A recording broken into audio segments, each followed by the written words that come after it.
Click subscribe to Proper English Online for more real English conversations with native speakers every week. Like my lessons? Support me on Patreon. Patrons can download every worksheet for every lesson. Guys, this is Lee from Proper English Online, and this is the worksheet video for Intermediate Lesson 8, Starting a Business. So in this lesson, we're going to learn some phrases to talk about plans in the future.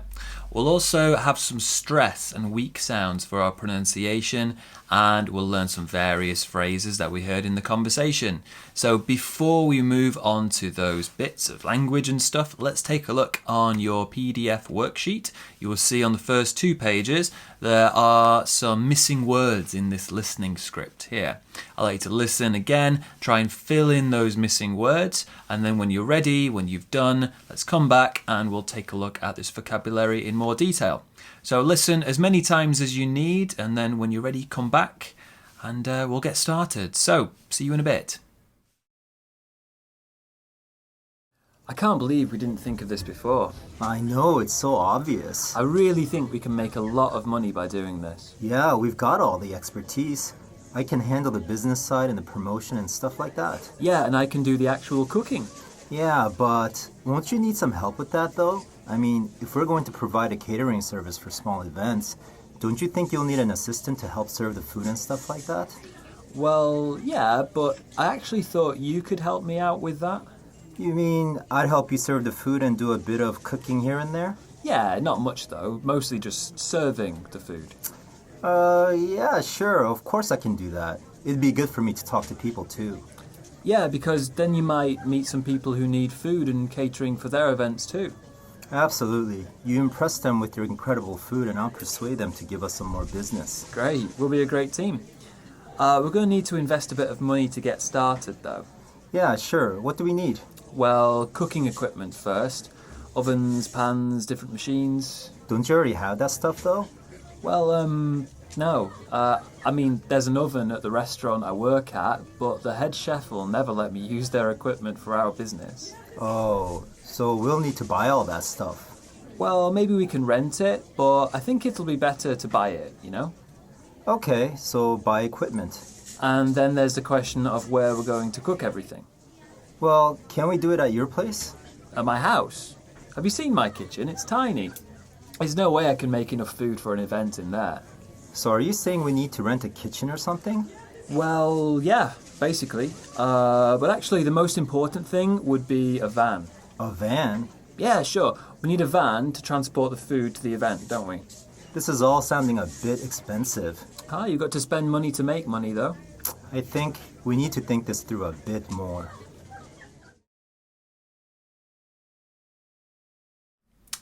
Okay, right, so hopefully now we've filled in those missing words. So let's take a look now at some of the stuff we heard in this conversation. So if you look at your PDF worksheet, you'll see we've got this table with 4 columns in it and a few different phrases in there too.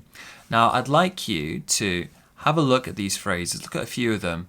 Firstly, the most important thing would be a van. This is in the first column. Then, I think it'll be better to buy it. Another one, it'd be good for me to talk to people. And one more, we're going to need to invest. That's in the first column, right? Now in the second column, we have this one. So we'll need to buy all that stuff. Also, we've got, don't you think you'll need an assistant? And also, we've got this phrase here, won't you need some help with that though? Now in the third column, we have this phrase here, and then there's the question of where we are going to cook. And in the fourth, we have this phrase, you might meet some people. Now, all these phrases we just looked at, I'd like you to try and see what kind of phrases are these, all right? So in the first, second, third, and fourth columns, we need to match them with one of these descriptions, these functions. So the first one, talking about necessary things in the future. Now, which one of those boxes do you think matches with this function? Also, introducing a new topic. Which phrases introduce a new topic? Another one, which phrases ask if something will be necessary? And one more, which phrases talk about possible things in the future? So again, guys, let's look at the table and match these 4 phrases with each box. We can look at the table now here. So we've got our 4 boxes. Let's do one together. Let's do this one in the bottom corner. Introducing a new topic, that's this one. And then there's the question of where we are going to cook. This phrase, and then there's the question of, brings up a new topic. How about the other 3 boxes? Which function would you match them with? Pause this video and think. Okay guys, let's take a look at our first column now. These phrases here. The most important thing would be a van. I think it'll be better to. These phrases are all talking about necessary things in the future. Now let's look at them. We're gonna need to, for example. Need to means it's necessary. It'd be good for me to talk to people. It's necessary in the future.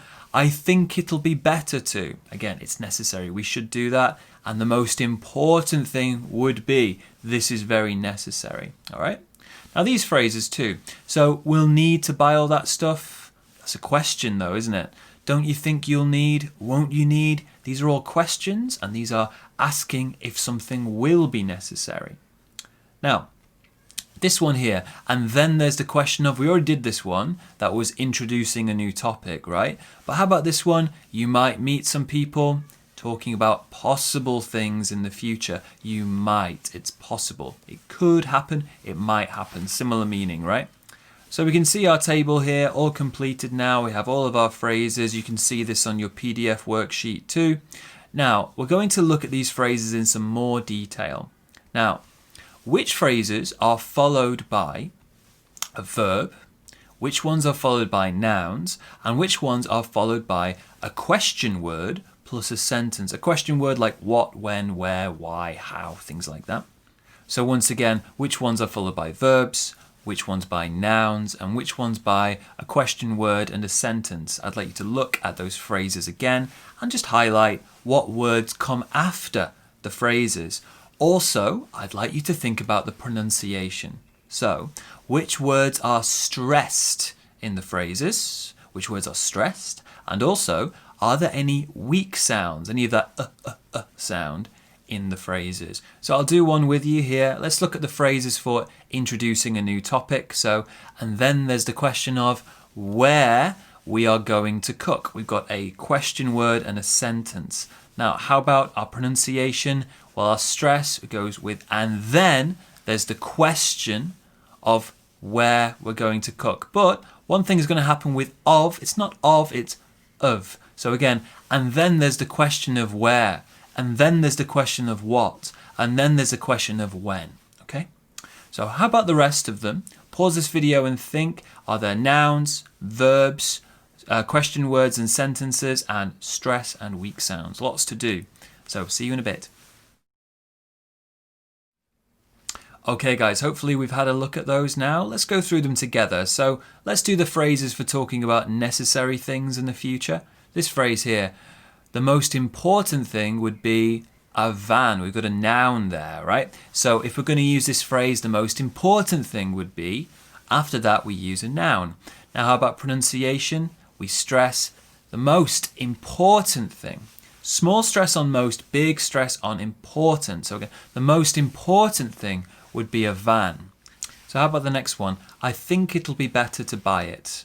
So here we've got buy, that's a verb, isn't it? So I think it'll be better to go. I think it'll be better to do, right?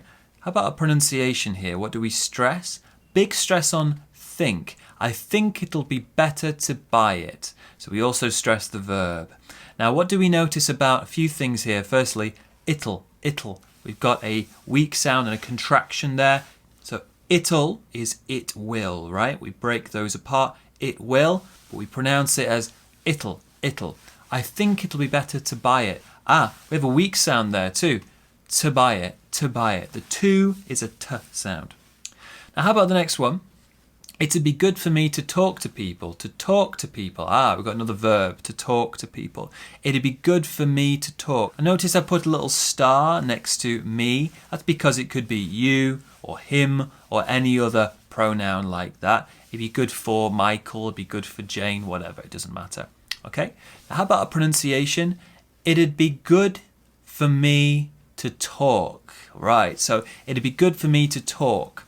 Now I might put a small stress on me, but mostly it'd be good for me to talk. Again, it'd be good for me to talk. Bigger stress on the verb. Now again, earlier we said it'll be better, but this time it'd be good. It'd be good. It'd. This it would is pushed together, right? It would becomes it'd. Again, it'd be good for me to talk. It'd be good for me to go. It'd be good for me to play. Any other verb.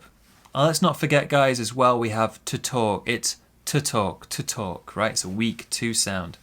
Now, how about the next one here? We're going to need to invest. We're going to need to invest. Invest, in this case, is a verb. We're going to need to invest. We're going to need to invest. Now, pronunciation, we're going to need to invest. We stress the verb too. We're going to need to invest. Now, here, is it a weak to sound?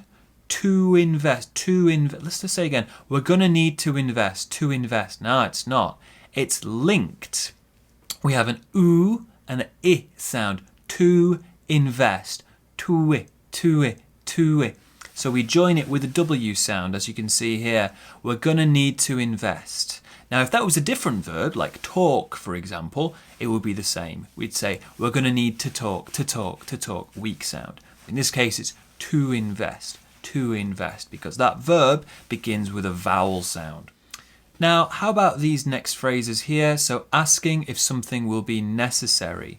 So for these ones, so we'll need to buy all that stuff. Buy is a verb, isn't it? So we'll need to buy all that stuff. We'll need to buy all that stuff, and our intonation goes up, right? So let's think of our pronunciation here. We'll need to buy all that stuff. So 3 stresses here, big stress on buy and stuff, small stress on need. Again, so we'll need to buy all that stuff. Also, we've got to here. We'll need to buy all that stuff. We'll need to buy all that stuff. Also notice on stuff, my intonation goes up because it's a question. We'll need to buy all that stuff. Now, how about this next one? Don't you think you'll need an assistant? An assistant? That's a noun, isn't it? An assistant. Don't you think you'll need an assistant? So for this expression, we're following it with a noun. Now, how about our pronunciation? So don't you think you'll need an assistant? Don't you think you'll need an assistant? Don't you think you'll need an assistant? We stress don't and also small stress on need as well. Now, any weak sounds? Well, here we've got you'll, probably pronounced that as you'll. Don't you think you'll need? Don't you think you'll need? You'll need. It's very rarely you, because it's too difficult, right? So, don't you think you'll need an assistant? Intonation up again. How about the next one? Won't you need some help? Won't you need some help? Some help. It's a noun again. Won't you need some help? Now, big stress on won't, and also bigger stress on help. Won't you need some help? Won't you need some help? Now, also, guys, remember we've got you here. It's not going to be you. It's going to be yeah. Won't you need some help? Won't you need some help? Now, how about these ones? Introducing a topic. This one here. And then there's the question of where we're going to cook. Already we said it's followed by a question word and a sentence, where, when, what, whatever. But let's think of our pronunciation.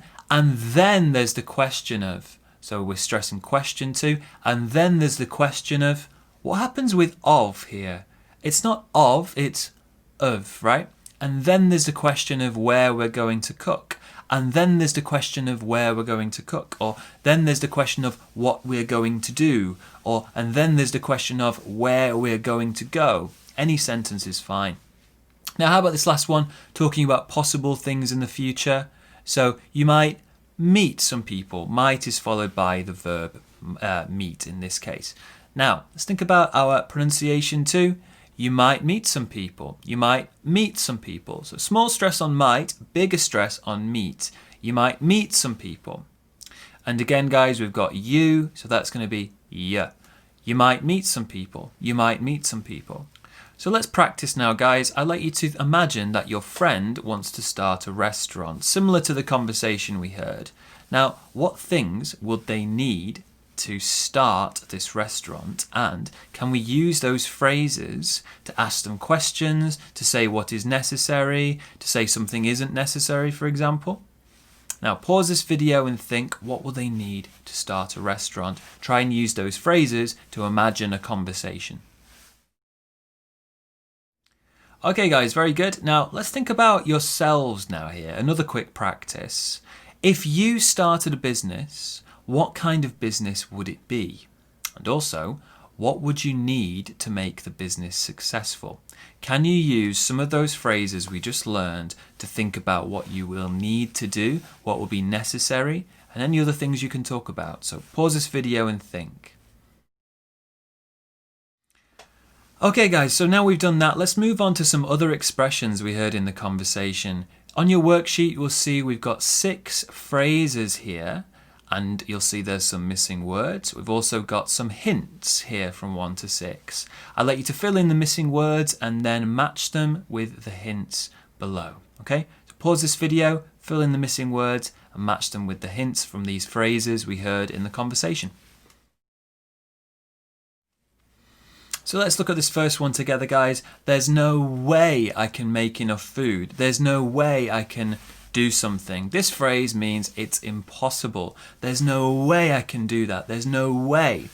Now, in this case, we stress way and we stress the verb, in this case, make. So there's no way I can make enough food. One other interesting thing here too, I can. It's not I can, it's I can. There's no way I can make enough food. It's a weak sound in can. So there's no way I can do that. There's no way I can make enough food. Okay guys, the next one here, it's get started. Get started. And this phrase just means to begin. So our pronunciation here, get started. Let's get started. Let's begin. Okay?